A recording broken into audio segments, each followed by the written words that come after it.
YouTube channel भक्ति सरिता पर उपस्थित सभी श्रोताओं और सभी सब्सक्राइब बंधुओं का एवं सभी भक्तों का एक बार फिर से हार्दिक स्वागत एवं अभिनंदन है। तो श्रोताओं, आज हम आपको कुछ चौपाइयों का रहस्य बताएंगे जो कि आपने सुना ही नहीं होगा। तो श्रोताओं, इससे पहले यदि आपने अभी तक हमारे चैनल को लाइक, शेयर तथा सब्सक्राइब नहीं किया है तो कृपया हमारे चैनल को लाइक, शेयर तथा सब्सक्राइब अवश्य कर दें। साथ ही बेल आइकन को भी प्रेस कर दें जिससे कि आने वाले वीडियो की नोटिफिकेशन आपको मिलती रहे। पहली चौपाई है हमारी, बहुधन तोरे हूँ लरिकाई, आशीष का बाहु न कीनी गुसाई। यह लक्ष्मण और परशुराम का संवाद है कि बहुधन तोरे हूँ लरकाई। लक्ष्मण जी ने बहुत सारे धनुषों को तोड़ दिया। बचपन में उन्होंने कब धनुषों को तोड़ दिया, यह आपने कभी सोचा है? आशीष का बाहु न कीन गुसाई, और परशुराम जी ने उन पर क्यों क्रोध नहीं किया? इस चौपाई में एक रहस्य छिपा हुआ है जो कि हम आपको एक कथा के माध्यम से बताएंगे।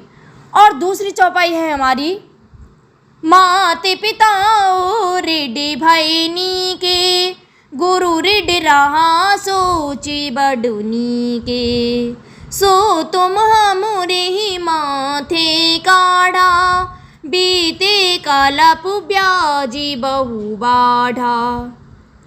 तो लक्ष्मण ने कहा कि माता पिता रिड भैनी के, परशुराम जी आपने विवाह तो कर लिया है और आप माता पिता के कर्ज से भी मुक्त हो गए हैं। गुरु ऋण रहा सोच बड़नी के, अब आप पर केवल गुरु का ऋण ही रह गया है। सो तुम हमरे ही माथे काढ़ा, जो कि तुम मेरे माथे पर ही मरना चाहते हो। बीते कलप ब्याज बहु बाढ़ा, और उसे बहुत युग बीत गए हैं, उसकी ब्याज भी बहुत हो गई होगी। इस चौपाई में एक रहस्य छुपा हुआ है कि परशुराम जी पर गुरु का ऋण कैसे था जिसे वे लक्ष्मण जी के ऊपर मरना चाहते थे। तो सुनिए, जब राम जी जनकपुर में धनुष को तोड़ दिया था राम जी ने, तो उस धनुष के टूटने से बहुत भयंकर आवाज़ हुई। तो उसकी आवाज़ को सुनकर परशुराम आ गए और परशुराम कहता है कि यदि रावण ने यह धनुष तोड़ दिया होगा तो मैं उसके 10 शीशों को काट दूंगा। परंतु मिथिलापुरी में आकर के देखा कि यह धनुष तो किसी और ने ही तोड़ा है। तब परशुराम कहने लगे कि यह धनुष किसने तोड़ा है? तो लक्ष्मण जी ने कहा कि मात पिता ओ ऋड भयनी के, गुरु ऋण रहा सोच बड़नी के, सो तुम हमरे ही माथे काढ़ा, बीते कलप ब्याज बहु बाढ़ा। तो लक्ष्मण ने कहा कि तुमने विवाह तो कर लिया और अपने माता पिता के कर्ज को भी चुका दिया, लेकिन तुम पर गुरु का कर्ज रह गया है और वो कर्ज तुमने मेरे माथे पर मढ़ रखा है। तो तुमने कहा था कि मैं शेषनाग के हजारों फनों को काट दूंगा। वह कर्ज कल्पों से चला आ रहा है, उसका तो हे मुनिवर बहुत ब्याज बढ़ चुका होगा। लक्ष्मण जी इस जगह पर कुछ रहस्य परशुराम जी को बता रहे थे।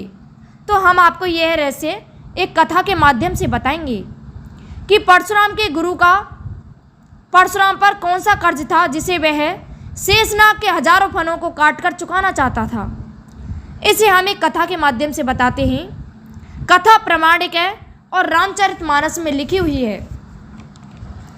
जब भगवान शिव के आदेश के अनुसार दधीच ऋषि ने अपना शरीर छोड़ दिया था और उसके शरीर की हड्डियों से अस्त्र बनाए गए, उन अस्त्रों को शास्त्रागार परशुराम के आश्रम पर ले गई थी। उनका परशुराम जी पर ही भार था उन अस्त्रों का। उन अस्त्रों से पृथ्वी चिंतित हो रही थी और ये अस्त्र पृथ्वी कह रही थी कि यदि ये अस्त्र भविष्य में युद्ध में काम में लिए गए तो मेरा अर्थात पृथ्वी का विनाश हो जाएगा। ये चिंता पृथ्वी शेषनाग को बताती है। तो शेषनाग ने कहा कि तुम इतनी चिंतित क्यों हो रही हो, मैं तुम्हारे सब कष्टों को दूर कर दूंगा। तो शेषनाग जी पृथ्वी से कहते हैं कि तुम परशुराम की बहन बनो और मैं तुम्हारा छोटा सा बालक बनता हूँ। इस प्रकार पृथ्वी और शेषनाग परशुराम के आश्रम पर जाते हैं। आश्रम भयानक जंगल में था तो परशुराम जी वहाँ आ गए और कहने लगे कि तुम कौन हो और ऐसे भयानक वन में संध्या के समय कहाँ जा रही हो। तो पृथ्वी कहने लगी, हे ऋषि, मेरा इस दुनिया में कोई नहीं है। अब मैं भूख प्यास से व्याकुल होकर कंदमूल फल देख रही हूँ और यहीं पर अपनी कुटिया स्थापित करना चाहती हूँ, क्योंकि मेरा जो पति है उसका कोई पता ही नहीं है कि वो मरा हुआ है या जीवित है। इस कारण से मैं यहाँ आई हूँ। इस पर परशुराम कहता है कि इस भयानक वन में तुम्हें कोई जानवर खा जाएगा, तुम मेरे आश्रम में ही रह लो। इस पर पृथ्वी कहती है, हे भाई, हम रह तो लेंगे, परंतु मेरा यह बालक बड़ा उद्दंडी है। इसके ही कारण तो मैं कुटुंबी जनों को छोड़ कर के आई हूँ और आपको क्रोध बहुत आता है, मैंने सुना है। इस कारण से मैं अलग कुटिया बनाकर रहना चाहती हूँ। यदि तुम इसके 100 अपराध क्षमा कर दें तो मैं तुम्हारे आश्रम में रह सकती हूँ। इस प्रकार परशुराम जी कहते हैं कि मैं इसके 100 अपराध करने पर इससे कुछ नहीं कहूँगा। इस प्रकार से शेषनाग जी प्रत्येक दिन खेलते खेलते एक धनुष को तोड़ देते थे। परशुराम आकर के देखता, ये धनुष किसने तोड़ दिया। तो बालक के रूप में शेषनाग कहते हैं कि मामा जी, इस धनुष को तो मैंने केवल चलाकर ही देखा था, अपने आप टूट गया। ये सुनकर के परशुराम बहुत प्रसन्न होते थे और कहते हैं कि ये बालक बहुत ही चतुर है, जो अभी से ही धनुषों को खेलते खेलते उठाकर तोड़ देता है। इस प्रकार से शेषनाग ने खेलते खेलते 6 महीने में परशुराम के शास्त्रागार से 99 धनुषों को तोड़ दिया था। केवल एक धनुष बचा था। तो लक्ष्मण जी ने यानी शेषनाग जी ने बचपन में बहुत सारे धनुषों को तोड़ दिया था, यानी 99 धनुषों को तोड़ दिया था, लेकिन परशुराम ने उन पर क्रोध नहीं किया था। अब एक धनुष बचा था जो कि परशुराम ने भगवान शिव को दे दिया था और शिव जी ने प्रसन्न होकर के वह धनुष राजा जनक को दे दिया था। अब धीरे धीरे परशुराम को पता चला कि वे जो मेरे पास आए थे वे पृथ्वी और शेषनाग थे, तो वे बहुत क्रोधित हुए और उन्होंने प्रतिज्ञा ली कि जब तक मैं शेषनाग के 1000 फनों को नहीं तोड़ दूंगा तब तक मैं गुरु दक्षिणा नहीं दूंगा। तो इस प्रकार परशुराम जी ने प्रतिज्ञा ली थी। अब वे शेषनाग जी के पीछे ही पड़ गई। तो जनकपुर में जब धनुष को शिव जी ने राजा जनक को दे दिया था, तो धनुष को भगवान राम ने राजा जनक की शर्त को पूरा करने के लिए तोड़ दिया था। तब लक्ष्मण जी ने कहा, हे परशुराम, बहुधन तोरे हूँ लड़काई, अस कबहूँ क्रोध न कीन गोसाई, कि मैंने बचपन में बहुत धनुष तोड़े हैं लेकिन आपने क्रोध तो कभी किया ही नहीं था। तो उस जगह पर ही परशुराम जी ने क्रोध नहीं किया था।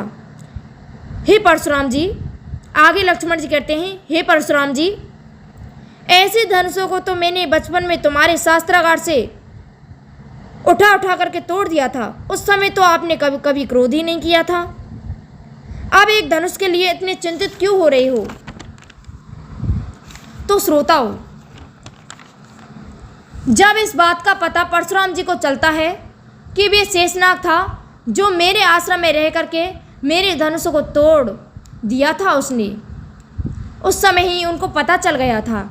तब परशुराम ने कहा था कि मैं जब तक शेषनाग के 1000 फनों को नहीं काट दूंगा तब तक मैं गुरु दक्षिणा नहीं दूंगा। तो शेषनाग के फनों पर ये ऋण था जो लक्ष्मण जी ने परशुराम जी को याद दिलाया था।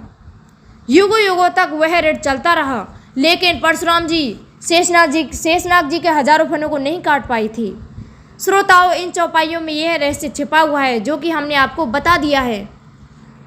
कृपया हमारे चैनल को लाइक, शेयर तथा सब्सक्राइब अवश्य कर दें। साथ ही बेल आइकन को भी प्रेस कर दें, जिससे कि आने वाली वीडियो की नोटिफिकेशन आपको मिलती रहे। धन्यवाद। जय श्री राम।